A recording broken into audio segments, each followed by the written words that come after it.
डैटलॉव पास। वो रात जब पहाड़ जिंदा हो गया, उस रात पहाड़ सो नहीं रहा था।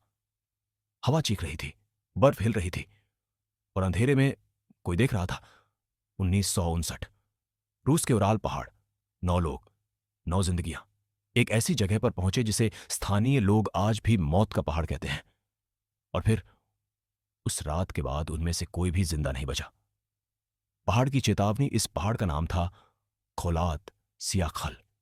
इसका मतलब जहां लोग मरते हैं। स्थानीय मनसी जनजाति ने उन्हें रोका था। उन्होंने कहा था, वहां मत जाओ। रात के बाद पहाड़ इंसानों को छोड़ता नहीं। इगोर द्यातोलोव हंस पड़ा। हम पढ़े लिखे लोग हैं, उसने कहा। भूतों पर यकीन नहीं करते, लेकिन पहाड़ इंसानों की पढ़ाई से नहीं डरता।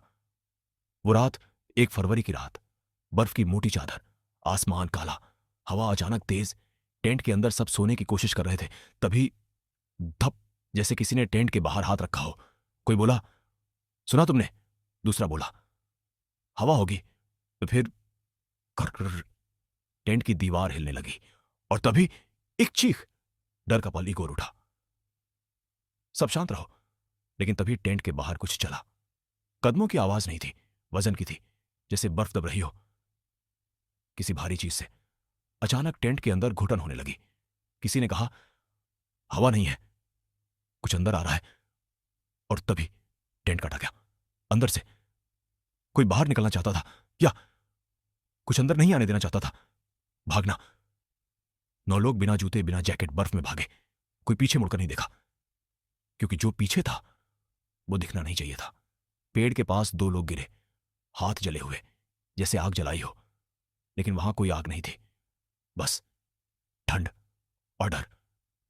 4 लोग खाई में गिरे, हड्डियां टूटी, सीने पिचक गए, लेकिन खून नहीं निकला, जैसे शरीर अंदर से दबा दिया गया हो। ल्यूडमिला की लाश मिली। उसकी जीभ नहीं थी, जैसे किसी ने उसकी आवाज छीन ली हो। सच्चाई। बाद में रेडिएशन मिला। आसमान में नारंगी रोशनी देखी गई। सरकार ने कहा, एवलांच। लेकिन पहाड़ पर एवलांच के निशान नहीं थे। स्थानीय लोग आज भी कहते हैं, उस रात पहाड़ जाग गया था। अंत आज भी अगर आप वहां जाएं, तो रात में हवा कुछ फुसफुसाती है, और अगर आप ध्यान से सुने तो लगेगा कोई कह रहा है, मत आओ। क्योंकि ड्यातलोव पास लाशें नहीं छोड़ता, वो कहानियां छोड़ता है।